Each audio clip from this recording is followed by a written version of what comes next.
All righty. Hello, everyone, and welcome. I see a bunch of folks coming into the room. Let me be the first to welcome all of you and thank all of you for taking the time today to be a part of the Facility to Remote session we're going to run. We're really proud to be bringing this to you today, and we're really thankful that you've all taken the time today out of your schedules to listen in. Real quick, we're just going to go through some agendas here. So I'm going to cover the webinar goals. We'll cover some logistics, and then we'll do introductions, and then we'll get right into it. As you can see from the logos here, you have a distinguished panel of experts today who are here to talk about this very topic.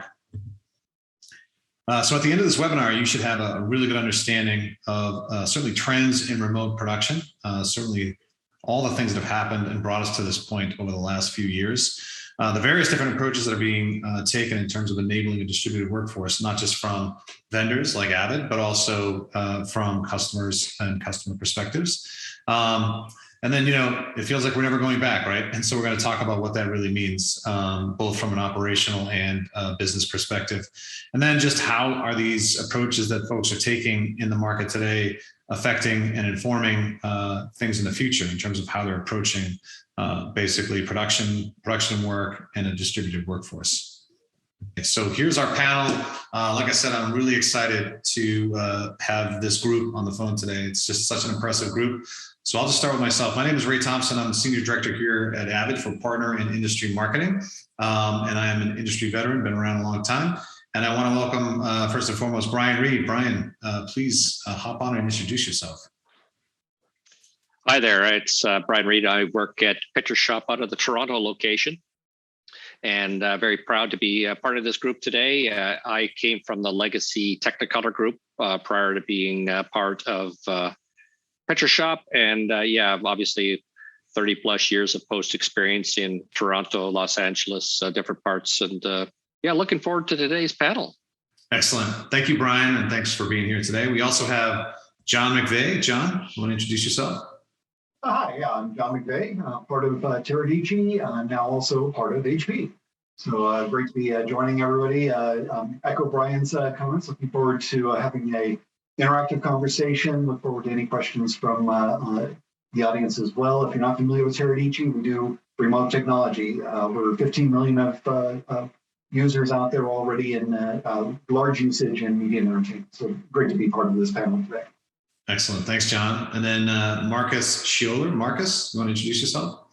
Yeah, thanks, Ray. So hi, everybody. My name is Marcus Scholler. I'm the VP of Marketing at Haivision. I've been working with Avid for a while on telling the remote production story. And, at Haivision, we focus on remote technology to enable video streaming and video networking for broadcast, defense, enterprise, other markets. And I'm really excited to be working with everybody today to talk to you about the exciting things that are going on in terms of facility to remote workflows. Fantastic. And then going around the horn here, we have Robert Rodriguez. Robert, please introduce yourself. Everyone, Robert Rodriguez. Welcome to this panel here. I'm relatively new to Avid as Director of Product Marketing for the creative products. But prior to this, I spent about 15 years working with Brian and lived the transition. So I thought it'd be a good opportunity to jump on and share some experiences with you all. Thank you, Robert. Avid's lucky to have you, so thanks for being here today. And then Aaron, please introduce yourself. Hello, I am Aaron. I am a product manager here at Microsoft Teams, specifically working on Teams for broadcasters and all of those beautiful, magical things of acronyms that we all know and love. Excellent. Well, thanks, Aaron, for being here today. I'm going to go ahead and stop sharing, and we're just going to start the discussion. So, let's kick this off. So when you think about just historically, right, some of the major technology inflection points that have happened in the industry over the years, it was often sort of formulated around some of the key things, sort of the shift to HD, for example.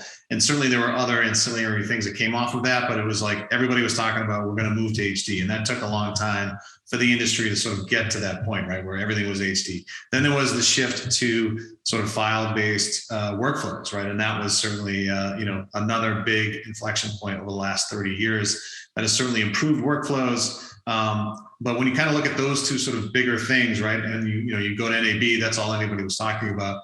Now there's this like a myriad of things that are happening in the industry, and it feels like everything's happening at once, right? Whether it is this, now distributed workforce that is the new normal, or it's the shift to IP, which so many people had to pivot to for business continuity reasons. Not that people weren't using IP for contribution and distribution pre-pandemic, certainly, but the spike in use of that is certainly significant over the last few years. And then you look at things like the acceleration to the cloud, right? And everybody's talking about cloud, what feels like 10 years, but I feel like really over the last year has been real projects happening in the cloud, as opposed to say experimental or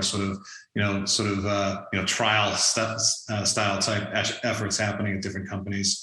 And then certainly the move away from sort of that CapEx business model to more of an OpEx business model, which again, years ago, if you sort of talked about that in like subscription, right? People would be like, yeah, thanks, but no thanks, right? We have what we have, it works, and we'll keep it that way.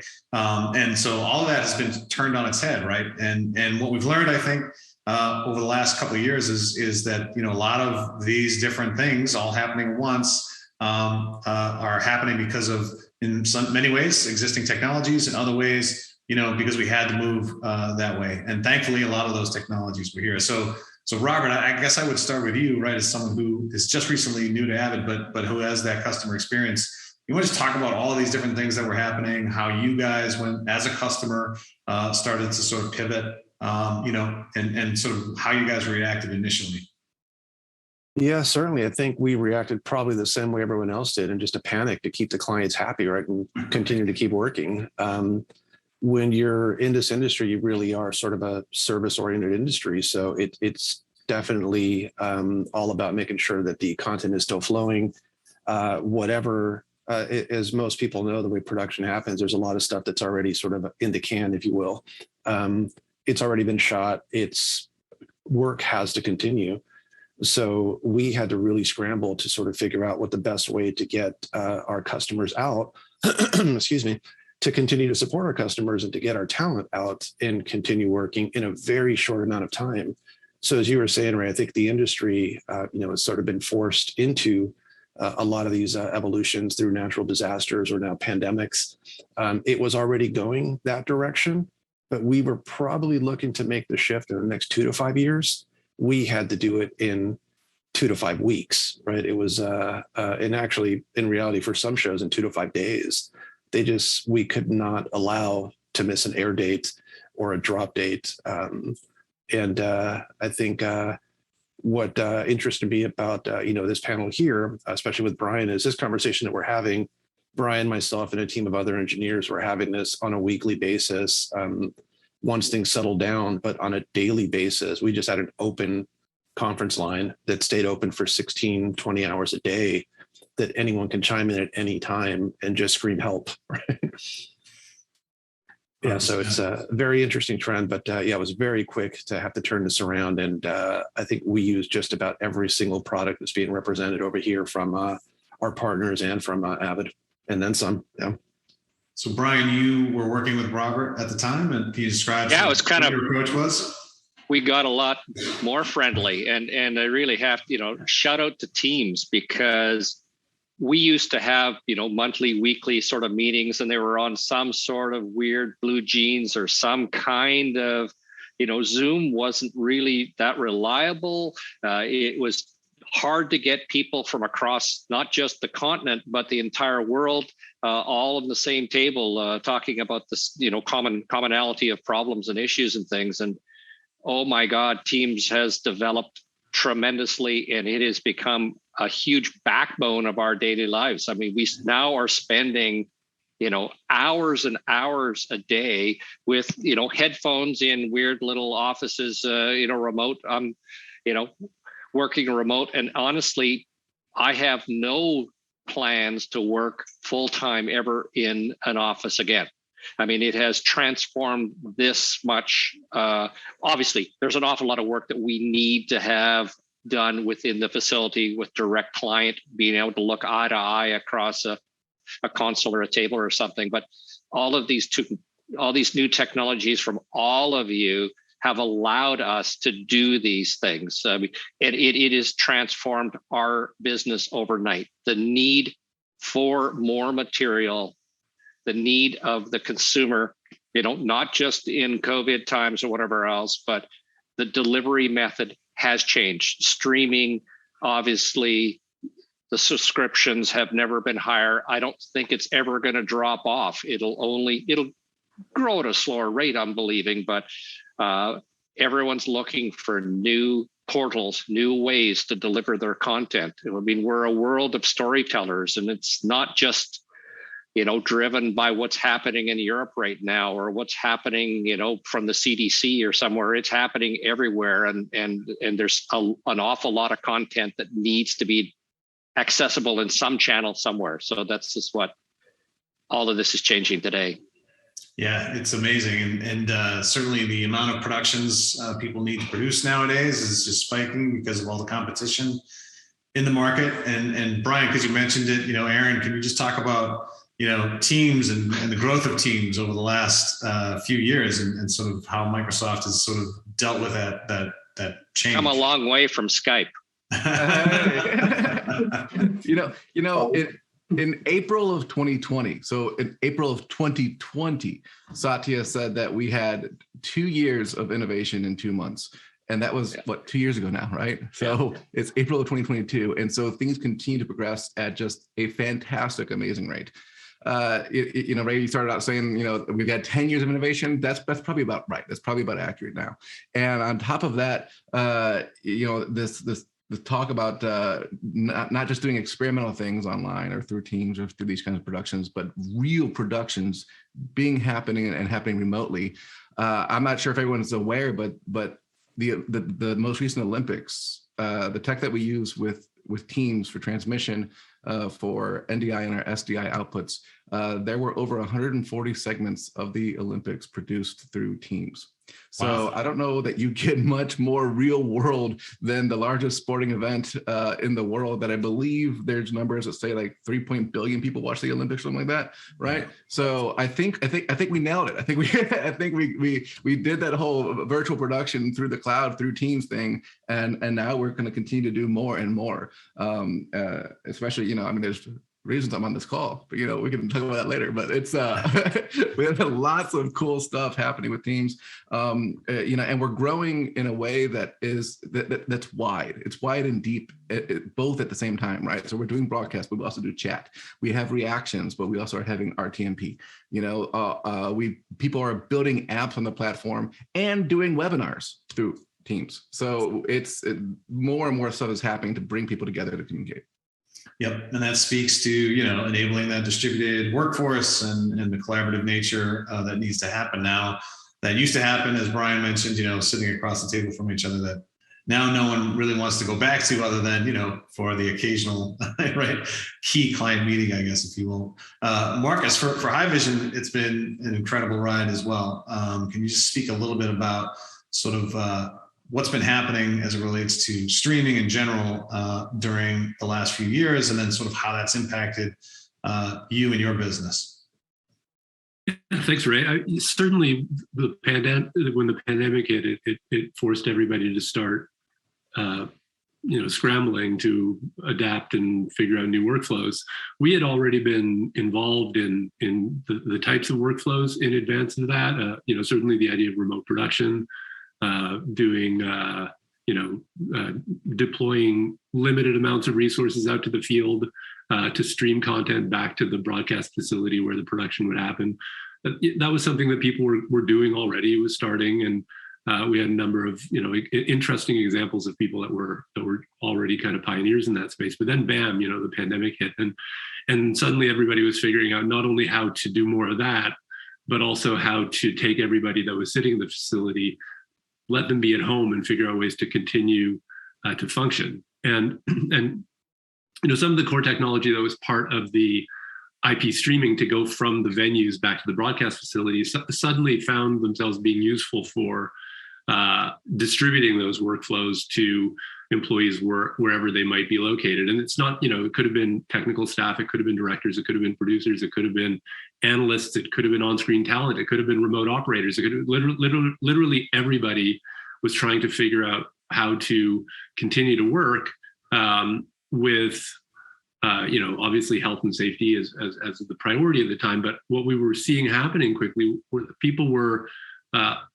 identifying benefits suddenly to the workflows that they were beginning to establish, where having somebody that didn't need to travel as much. I mean, it wasn't an option, but the fact that they didn't need to travel as much created some new opportunities for them to be involved in more shows. And as travel became, as I recall, April was kind of crazy and internet was going bonkers, and the reliability of the internet was challenging. And one bit of important Haivision technology that helped there is something called the SRT protocol. The SRT protocol was, really a huge enabler, and obviously Aaron is nodding his head too. Everybody's using it now, and we can talk a bit more about SRT later if that makes sense. But what was really interesting, coming after April, May, June, sporting events started to happen again, and they were happening live, and people were in person, but only limited staff could be at the events themselves, and everybody else was located in all sorts of other areas. And then the question was, how did you make sure they had access to those streams to see either production feeds or multi-viewers or content in low latency, so they understood what was going on. The latency was fundamentally important. The quality of the streams were important, and Haivision technology played a big role in helping a lot of different events that were coming back for the first time. And then suddenly they were like, hey, wait a second, this is actually kind of cool. There are advantages here. There makes life easier on the various people that are involved in the productions if they don't have to travel as much. And it let them begin to develop workflows where their best staff were being involved in more events instead of sitting in airports waiting or traveling around or whatever they were doing. They were at home or in an office, wherever they might be, but they were sitting in this one place and were able to get involved in multiple events, which ultimately was bringing up the quality and of the overall production. And what we're seeing now is, because we survey people and we run a big report every year on what's going on in terms of the trends with IP transformation. And one of the things that came out this year, and the report came out back in March, was that 60% or so of, I'm talking about broadcast facilities here, but live production, they're basically planning on continuing to employ hybrid workflows into the future. Like very few people are saying they're going back to the old way. Very few, like 10% maybe, and 60% are planning on going hybrid. And then actually, there's another chunk, like 25% or so, who are planning on going even more decentralized, just because they see that the benefits really are, their financial, their work-life balance, and ultimately the quality of the productions they're putting on. So, we're seeing a lot of really interesting trends going on where it's clear that people, they don't want to go back to the way it used to be because they've established these workflows, they work, and they're actually better. Yeah, I mean, go ahead. Sorry. I was going to say, you picked up on something that's super interesting. In the past, whenever I was working on Skype TX back in the day and so on and so forth, we would always talk about bringing talent into the camera and talent into the studio through what we were doing, with Skype. But with Teams, and this remote broadcast distribution, now we're bringing talent behind the camera everywhere, right? One of my friends, he works at one of the very large automobile companies, and they just took a trailer and parked it in his driveway during the pandemic. And so now all of a sudden from his home, he's able to run all the shows through Teams in order to get everything happening the way that needs to happen. And so now we have this distribution of talent, and you can do remote production from anywhere in the world, including your own driveway. That's a game changer. And of course, things like SRT make that sub-second response happen, and it's a beautiful thing. Yeah, no, that's a great point. And it's been a boon not just for remote live production, but like you said, Marcus, it's being incorporated into so many other aspects, even in post and other areas where so many interesting things happening. All right, and John, of course, Teradici had a massive role, certainly for Avid customers, but just across the board. Can you just talk a little bit about the last few years? Exactly. And I think Robert and Brian definitely touched on this at the beginning of this discussion. Marcus And Aaron, we're all seeing the same thing, that I kind of described that this transition period we've gone through of triage to business advantage, that all of us had to move quickly, had to move rapidly. Teradici with PCYP has been in media and entertainment in use in on-prem kind of architectures and environments for 18 years. Just like everybody else, we experienced in about a 24-hour cycle suddenly having to send our entire, our own employees home. And everybody was in that same stage. We talk about, and Robert and Brian talked about kind of keeping open lines and open communications.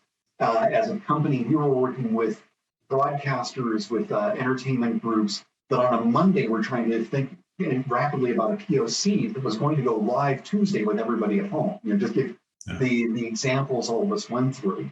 The stages that we started to see in this, and with Teradici, we definitely focus in on the artists, the editors, the production teams, what they do for their normal capabilities, collaboration, sound editing, video editing, examples, dailies, keeping the production going.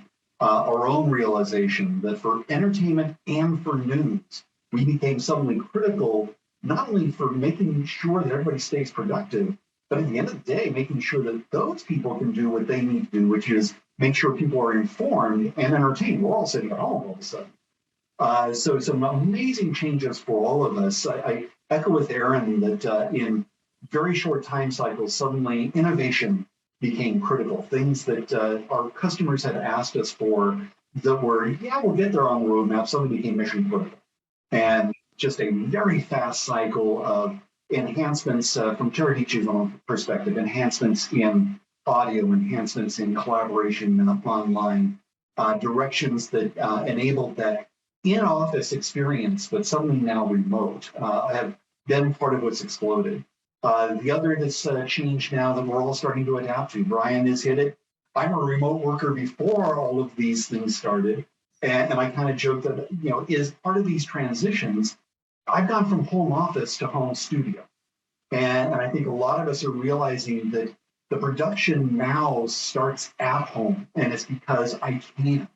And as Teradici, we really look at how do we bring those tools like Avid Media Composer that we work with closely into that person's home so they can be just as productive as if they were sitting in the office, and just as collaborative and working with teams, maintain that individual connectivity in addition to that work connectivity. Centralized data becomes core, becomes part of speed. The other thing we're starting to see with our technologies and working with our partners is talent now is not who can I get in LA? Who can I get in New York? Who can I get in New York, in London to work on these projects? Talent now is who is the best person to go do this work? And a lot of what we're doing, I describe as almost think of it as Project Greenlight strategy. Now suddenly, with remote tools, being able to access talent around the world, what we are seeing is more of our own customers, small studios, special effects studios, animation studios, game developers, starting to be able to reach out to people that might have been a challenge to bring on board just because of distance. And so I think that we're seeing a new level, not only from Teradici's perspective, we're at the production, the development of the offering level, but with Haivision and with Marcus. How does that then translate out to the recipients at home, the recipients in market? It's become a very dynamic opportunity, and you can see why people are saying, and I think we as a panel have kind of echoed part of this, I'm not going back to traditional ways of doing things. I'm not going to sit in traffic. I live in Seattle. I'm not going to sit in traffic 2 ways every day just to go to the office when that's time I could be using more productively. So what we're seeing is more of that kind of flexibility and the architecture we represent, from us at the artist, the editor kind of level, through to where the data is stored, daily compilation, that the editing cycles and creation of content, the interactive collaboration, and then delivery to the consumer have all become very dynamic, but enhanced as a new way of driving workflows. So it's been as we've been watching it as Teradici with one part of that entire process flow, it's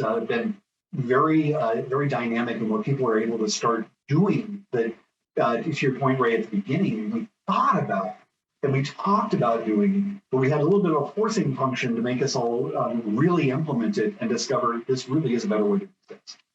Yeah, it's amazing. And, certainly Avid has, leveraged Teradici across the board, both for access to cloud applications, certainly for SaaS offerings, right? Of course, on demand. And then, of course, all the folks working remote, as you point out. Same thing with really all the technologies represented here today, right? Teams, and certainly Haivision and SRT, right? And what's amazing is, like you said, that all these technologies existed before, but the amount of innovation that happened once everything sort of moved to a distributed fashion, the innovation that really accelerated to sort of facilitate that for business continuity reasons was just nothing short of amazing to see. So all of that said, now let's talk about the impact, right?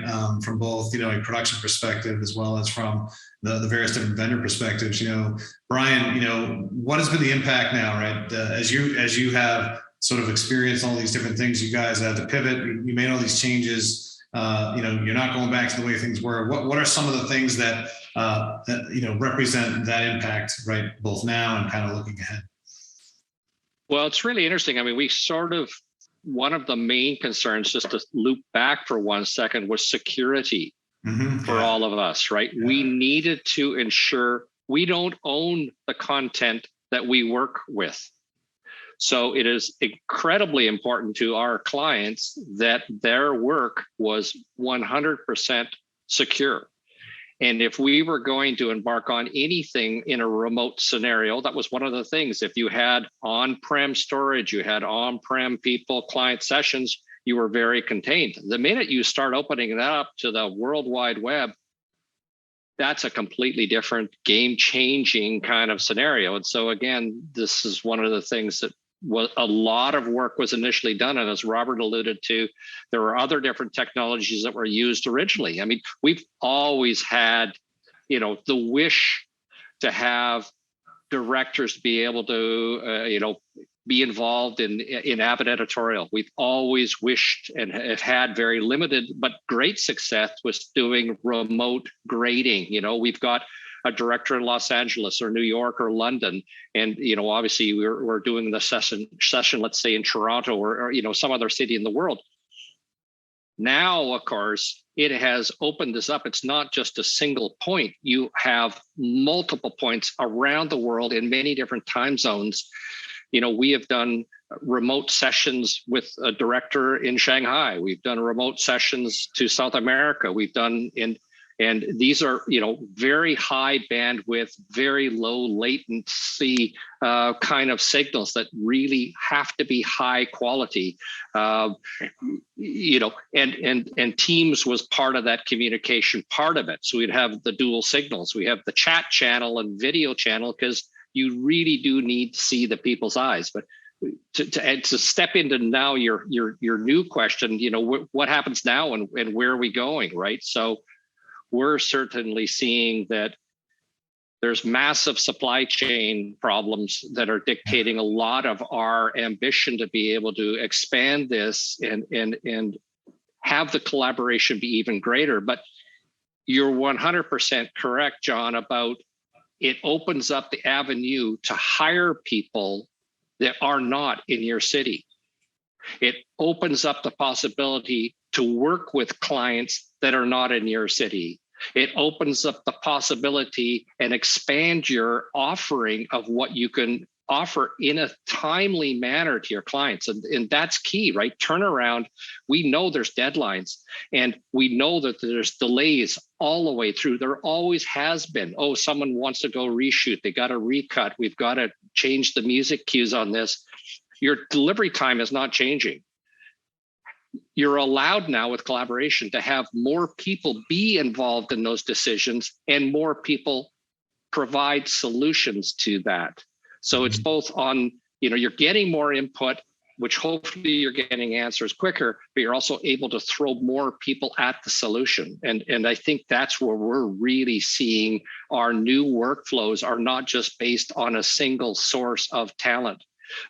You're going to have multiple people collaborating all in that, much more, I would say, like the VFX model has been, that you have, lighting people and shading people and whatever. I mean, we've got this broad term of a colorist or an editor or something. Well, there's many subsections within those, and we're going to, I think, be able to slice that into smaller pies that'll offer more at a better, turnaround time. Really, it's time and money.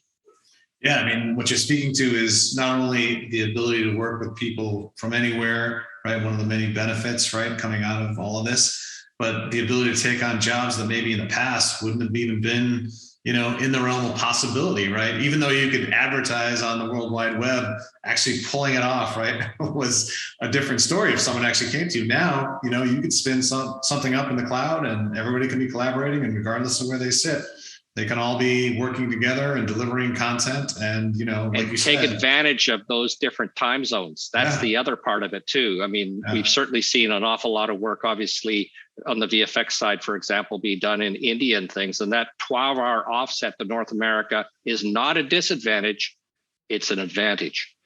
Yeah, follow the sun strategies. It's interesting how it goes back a number of years, and is emerging as one of the technical advantages that we can start to put in place into media entertainment into production on a global scale. And Brian, you also touched on the security, that maintaining the secure data as we bring people on board and local talent. One of the things that is a strength for Teradici in that regard is you can bring somebody on in Singapore, and they've got their own home systems, their own home setup. Our client to remote desktop configuration is one of the things that enables a secure connection and enables the production on an individual's device, but in a controlled environment where the data and the connectivity is owned by you, in providing that resource to that contractor, that sub-agency, and maintaining those secure production values, secure connections.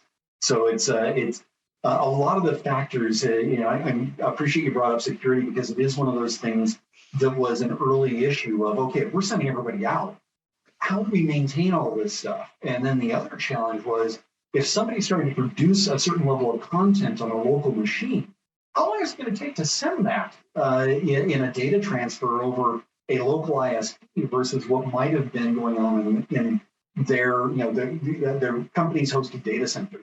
So it's kind of embracing a lot of these different directions, making sure that you understand what your security profile looks like. Don't try to emulate what you did at this data center suddenly into the cloud. Start to look at different advantages. So we represent everything from send a thin client to an end user, leverage their home machine, Z by HP, our high-end performance workstations, with our Teradici client there for remote connectivity as well. It's not suddenly a situation of get rid of the laptop you've always enjoyed or the desktop you've always enjoyed. It's leverage the technologies to maintain secure connection points, secure development capabilities, and enable resources that are sitting 5,000 miles away from you that are the key talent that you want for this particular project.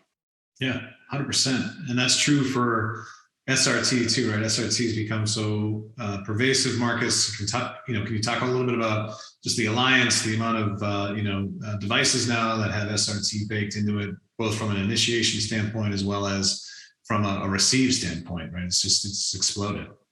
Yeah, actually, so we're just about to celebrate the 5th anniversary of the SRT Alliance. So this is the initiative that was begun by Haivision and Microsoft and Avid were very early, partners working with us to take SRT and make it a de facto standard in the industry to enable low latency, high quality streaming over the internet. We're at about 550 members at this point, and by members, I'm talking about technology providers, people that have integrated the SRT protocol into their product workflows, whether it's cameras or encoders or decoders or different types of player devices, software players, hardware players, obviously cloud production systems, Avid. I mean, like the list of where we see SRT being used right now for IP contribution distribution is this point, it's more a question of who doesn't use it, I think. And I'm not saying that. I'm constantly amazed to see people announcing, their supported protocols, and SRT is now as common as any other one. And in fact, in our most recent report, again, for the first time in the 5 years since the SRT Alliance has begun, SRT has now become the most widely used point-to-point low latency streaming protocol for these types of workflows. So, in the past, RTNP, and then of course RTNP still continues to be important, but SRT, at least amongst our respondents, has finally surpassed it. So, just speaks to the challenges that people are trying to overcome and the needs, and that SRT helps solve. I think if I could just speak for a second about some of the points that Brian was talking about, and sort of the impact that we've been seeing on the Haivision side, just briefly. When the pandemic started, we were dealing with broadcast workflows, certainly a lot of remote production contribution, that kind of thing, and then the pivot started to happen to decentralizing workflows. But what also was happening was a lot of other types of production, post-production, other types of clients were coming to us looking for solutions. And this, Ray, this is when we, for instance, started working more closely on the workflows into the into Media Central Stream, and enabling SRT contribution into Avid workflows. But then there was the other side of it, and there was the over-the-shoulder workflow conversation, and how people remotely could be watching what was going on with an experience as if they were sitting in the in the studio with the editor or whoever. So the directors were involved. And Brian mentioned color grading. There was another area where people, and we had seen some people trying to pioneer beforehand, but then suddenly it became the only way to do it. And the latency, obviously, when an operator is remote and the director is remote, and they're not in the same location and they're driving the system, and they want to have the feedback. And Teradici was a big part of those workflows, enabling people to drive the system and then see high quality, 10-bit, 422, whatever was necessary in order to get the right quality for those sort of remote review and approval sessions, was something that was going on. As well as the remote operation. And what I find, really interesting, whether it's graphics or editing or, live cloud production, whatever people were using, there were opportunities to leverage low latency SRT workflows in all those situations. And it's almost as if a new kind of business opportunity popped up for people who wanted to offer their services. We were talking about sourcing the best people wherever they might be. And we were seeing all sorts of individuals who were starting to buy gear that would allow them to suddenly get hired. And they could be wherever they were, and they could enable those workflows and start being part of projects, whether they were in North America, Europe, Asia. They had the gear and somebody needed them. There was a way to get them involved. And I think that's been a really interesting change to how people are working, that is for sure going to continue now. And granted, as some of these people's profiles will increase, maybe they'll start going into more common types of workflows, but it's democratized a lot of the way people are able to participate in the live post-production workflows. It's really exciting. Yeah, Media Central Stream, right, as you mentioned, Marcus, is something we rolled out a little over a year ago, right? It enables basically IP contribution into Avid production environments, right? And that's a big change for Avid, right? So you can do that for both on-prem and cloud scenarios. And in the most recent iteration of Stream, you can actually now write not just the high res, but a proxy at the same time. You're putting it in Avid-friendly formats. Downstream, for people using Avid workflows, they don't need to change anything. They're still working on a growing file, right? So whether they're accessing from Media Composer or Cloud UX, right, their workflows do not change, other than they have access now to even more content coming in, like you said, Marcus, over IP, which lowers that barrier to entry for many productions, right? Where in the past, maybe it was cost prohibitive to do a certain type of production. Now, a lot of those, restrictions have gone away, right? Whether they be monetary or operational. And certainly you're benefiting from the fact that, access to the internet is ubiquitous, right? And so being able to stream from a mobile device, cameras, encoders, receiving points, and so on. And then we also, you mentioned over-the-shoulder workflows. Certainly we announced, I guess last fall, about the SRT output of Media Composer, and being able to facilitate over-the-shoulder workflows, delivering that output out of Media Composer to really any SRT-enabled device, which again is just about anything: encoders, decoders, mobile devices, certainly mobile players. But that kind of leads me to Aaron. And Aaron, do you want to talk a little bit about the broadcast BDK, which was open source not long ago? And then we can also tease a little bit about what may be coming soon for folks here. Sure. Well, and even to follow up on that, I think going back just a few statements talking about security, I think that is one of the most important things that is happening in the remote broadcast industry, is figuring out how do we handle security, how do we make sure that things are that your content is secure point to point and people are in their control of it, right? And for me, that's one of the reasons I love Teams as a transmission source, because we are super high security. We are enterprise, right? We're almost too secure, I think, at times, because by having the knobs and the levers and the things that we let admins control, I think people don't hear the whole story of what Teams has to offer, right? We've had NDI out from Teams for over 2 years now.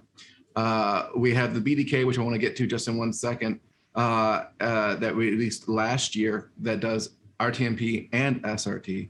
And then this year we released the ability to do direct feeds out of Teams to SDI through AJA or Blackmagic devices. And people a lot of people haven't even heard these stories yet because they are hidden behind a few levels of security that your admin people need to control. With BDK, it is a completely open source, no extra cost to you capability that you can get your IT people to install on either a Azure instance or on your local machine, and it lets you get full SRT or RTMP out of Teams. It's a little complicated to set up because it is it's using what we call bots, and you have to set up a bot and you have to get permission to get to the data, which again is why it's set up the way it is set up. It's intentionally secure so that only specific people in your org can get that data and get that media stream out. But once you have it set up, it works beautifully. In the open source solution that we have on GitHub for the BDK, there is the actual BDK itself, and then there's a sample meeting extension app that you can just add to a Teams meeting, and you get buttons right there in the Teams meeting to start sending out SRT wherever you want it to go, or RTMP. There's also a web portal that you can do there. And then the great news is that through the ease of use and the fact that this thing, again, is open source, free to you, free to everyone to use, and free to build on top of, we had some of the world's experts on some streaming work on this. I can't give those details out, but we have some things really highly optimized. When you get more than one stream coming out of a Teams meeting, they stay in sync, and we had to work some real magic and a lot of dollars to make that happen. And people should go look at that, and then they should use it because, again, it's open source. But even more so, we've had the luxury really to begin to work with partners on this, and I think we'll talk a lot more about that in just a handful of days. So I don't want to give anyone's thunder away. So I'll let other people decide how much we say here. But wow, it's going to be a good weekend. It is. It's going to be an exciting weekend. And yes, there'll be an exciting tech preview that you'll be able to see at NAB that involves Avid and Teams. And so we'll leave it at that, but it's something you should go check out. It will be viewable, I should say, in the Microsoft booth. So anybody who happens to be attending NAB, I encourage you to go to the Microsoft booth and learn more about what Aaron and I are teasing right now. But it's exciting stuff, and it definitely is, speaks to everything that we're talking about here now, which is the collaborative nature of what has to happen now in order to really get productions done. So I guess looking forward now, Robert, when you think about sort of how this is affecting the workforces, all the different,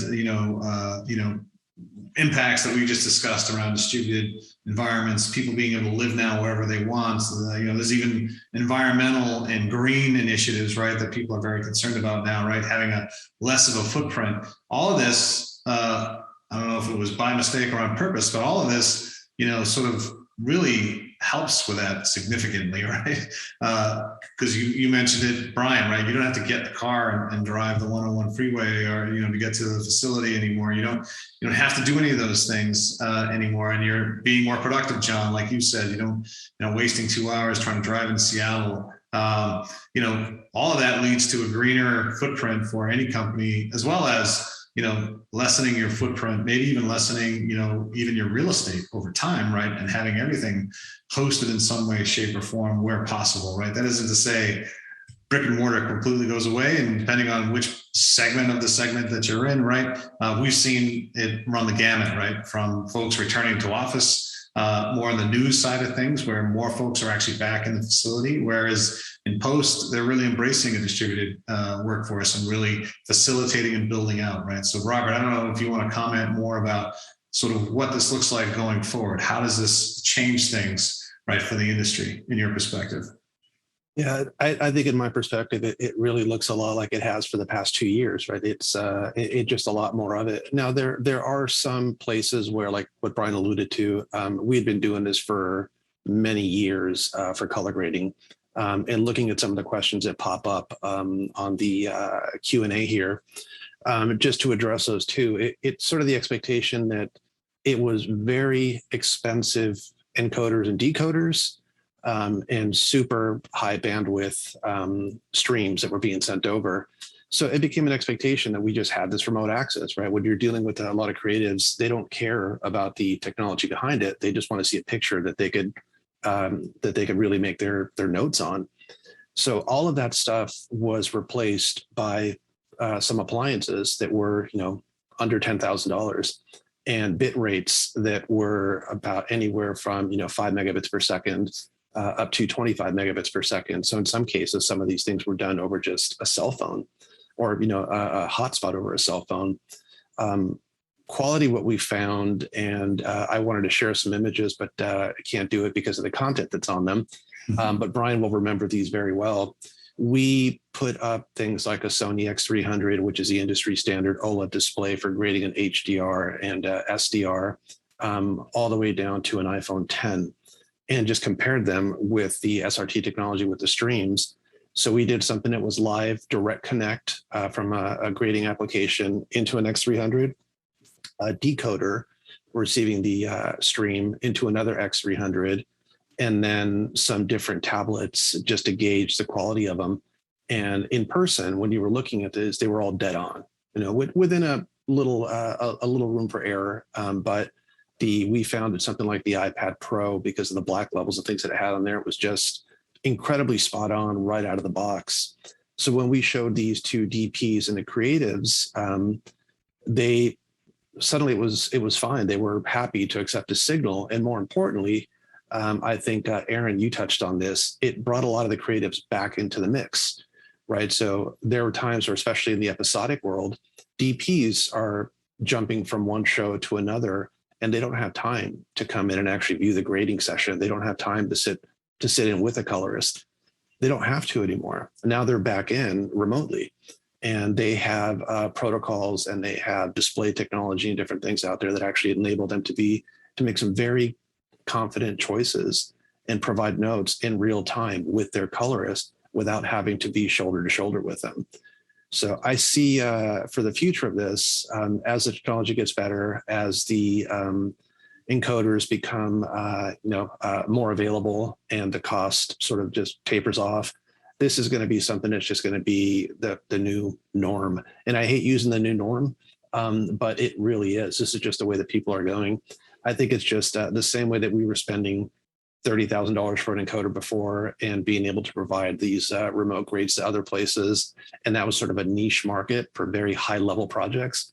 Now it's opened up to anyone that wants it. Yeah, it's amazing. Well, I feel like we could keep going here and just keep talking. We haven't even burned through the first handful of questions here, but there's only 10 minutes left, and there are some good questions coming in. So I wanted to ask a few of those that have been sort of posed by the audience. So Marcus, this one's for you. Is there a published in-depth guide on SRT technology? Greg here, who asked the question, says we've got some stuff on Dante, unofficial stuff on NDI, but getting SRT information in one place is a bit more elusive. Can you provide any guidance there for Greg on where to best find some in-depth info? Yeah, and we can also follow up with Greg, but on the SRTalliance.org website, there is a SRT technology guide that has a lot of information about implementing SRT workflows. And then, of course, over in GitHub, there's more information, which he mentioned in the question. But I think the SRT Technology implementation guide's a great place to start. It's a pretty comprehensive technical guide. I just wanted to point one thing out, following up on what Robert was saying regarding these workflows becoming more ubiquitous. Mm-hmm. I think there's an important bit of technology that we're all using and we're not even really thinking about it, but it's the internet at the end of the day that is a fundamental enabler that's going on here. And one of the challenges we have to keep in mind, especially when we're dealing with high quality, color accurate, all that sort of thing that's important to the people watching today, is the bit rate that you're dealing with, and making sure that people are able to take advantage of the internet. Because if you're not using the internet, it's not cost effective, not for the average person, not in a scalable way where everybody's going to be doing it. And keeping in mind technology, I think things like HEVC compression is very important, technology that maybe not everybody is familiar with. But when you're looking at tools that are going to give you the opportunity to do this, HEVC allows you to have a much higher quality image at a much lower bit rate, which, and especially if you start looking at 4K and other workflows like that, it's super important. And, the other thing about the internet is that even though it's ubiquitous, it's not always super reliable. There are moments when the reliability can take a hit. And that's why technology like SRT is so important, just because of the way it helps you overcome those, the challenges with internet performance, where you could be losing packets. And in creative sessions, there's nothing more unnerving than seeing a glitch in your image, because everybody assumes that's what's going to be in the final result. So I'm just pointing out that I feel like I'm maybe beating on a dead horse bringing it up, but latency is important, obviously, because if you have a whole bunch of people that are looking at different things in different places, having them looking at things at the same time as much as possible is critical. But quality is fundamentally important. HEVC is a super, important codec that can help overcome those problems. And the fact that we're using the internet to do this, especially at the broader scale with distributed workforces and hybrid workflows, overcoming those challenges with all this kind of technology we're talking about is fundamental. And I think that's the big change, because we all had access to, a lot of workflows had access to high quality, dedicated bandwidth. But as soon as you go to distributed workflows, the internet becomes the way to do it. And that's what most people are using. And these technologies we're discussing are fundamental in making it work. That's great. I mean, that's all really good, Marcus. Thank you. Callie asks, how does all of this apply to Avid offerings, and can we see proof of this working? So certainly Media Central Stream, which enables IP contribution, which I mentioned earlier. Callie, that's one example. Basically, it's a software agnostic toolset, runs on a standard VM. You can deploy it either on-prem or in the cloud, and enables you to basically capture IP streams compatible with SRT. And basically you can then write in Avid friendly formats. There's an increasing number supported with each iteration. And then you also have the ability to write the proxy at the same time, which is new. You can actually stream out as well at the same time, which is also new in the most recent version. So you can actually be doing contribution and distribution with that stream at the same time. So you're enabling Avid workflows further downstream. And like I said, it really doesn't change. And then, as we talked about as well, the over-the-shoulder solution in terms of Media Composer and SRT output that can basically deliver the output of the Media Composer to any SRT-enabled device for review workflows on mobile devices or really any device. Set-top box, decoders, really anything that can take in an SRT feed, you can use, even on a smart TV, Apple TV. There's so many choices that enable you to basically view the output of Media Composer, and those are all viewable as well. So, did you say anything that takes SRT? Yeah, anything that takes SRT. Yes. Excellent. Also, in the production side of things, that Teradici and with Avid, we got real-time past number of years together and working with remote solutions technology and that development cycle. Other activities that we've done as Teradici, we've been talking about as well, are real-time collaboration. I think the over-the-shoulder type of experience and enabling 5G. So a lot of us have had our experience with our home service, internet service providers, and at Teradici, we went down a path as well of validating our performance over 5G LTE networks for cut the cord kind of strategies, so truly remote. So looking at ways to continue to deliver low latency, which is what we're known for, bandwidth consumption that can work over those types of connections to give that, that desktop experience that you would expect if you were sitting in your physical office. Yeah, I mean, those are great points too, John. And I think people should absolutely keep an eye on Teradici, right, in terms of what's coming, right? And as it relates to everything you just discussed, right? And I have to ask, we only have a few minutes left, but can you just briefly talk about HP and HP's acquisition of Teradici and what that means for Teradici, if you can do it in 3 minutes or less, if that's possible. So for folks who've been using Teradici for years, I'll answer the first question I always get, which is keep using. That what we're trying to do as a company, about what we're doing as a company with what you may have experienced also with HP's protocol, Teradici's protocol, really bringing the best of both together. So you've got one answer that you can use anywhere and gives you the ability to take advantage of what you've done with Z by HP workstations, what you've done with HP's remote protocol technologies, what you've done with Teradici's, and understand that what we're doing is ensuring that you've got that continuity. You have what we've always offered as Teradici, what you've always had experienced as HP, now integrated as one product offering, bringing the best of all of those tools together. So it's been an exciting time. Obviously, merging these technologies while at the same time maintaining our own development cycles. Ray touched on it. Collaboration 5.1's channel support, a lot of big one. I know that one right there is a big one. Yeah, exactly. A lot of things. If you understand remote protocols and remote technology, and where we're pixel based, you get some real interesting innovation that needs to occur for some of these capabilities. So echoing what Aaron has said with the Microsoft Teams growth and our own supportive and continued collaboration with Teams to improve and increase the experience over our technology are examples of things that we continue to work across our partners and drive to the core that we're known for: low latency, high graphics visualization, low bandwidth consumption, highly secure remote desktops. It's amazing. Well, we only have 1 minute left. I just want to thank the panel today. I mean, this has been amazing to have so many, experts on the phone at one time here discussing just state of the industry and sort of where things are going. So I want to thank all of you for being kind enough to be part of this today. I want to thank everyone who joined today, who asked some great questions. This will be available. This has all been recorded, and this will be available for viewing later. So we will send out the link to everyone who signed up for the webinar. So you'll get that shortly, as well as the answers to all the questions we did not get to today.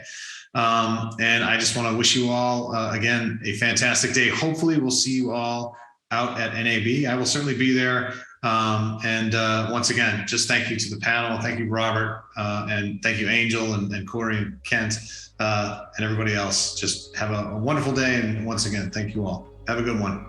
All right. Thanks, everyone. Thank you. Bye, everybody.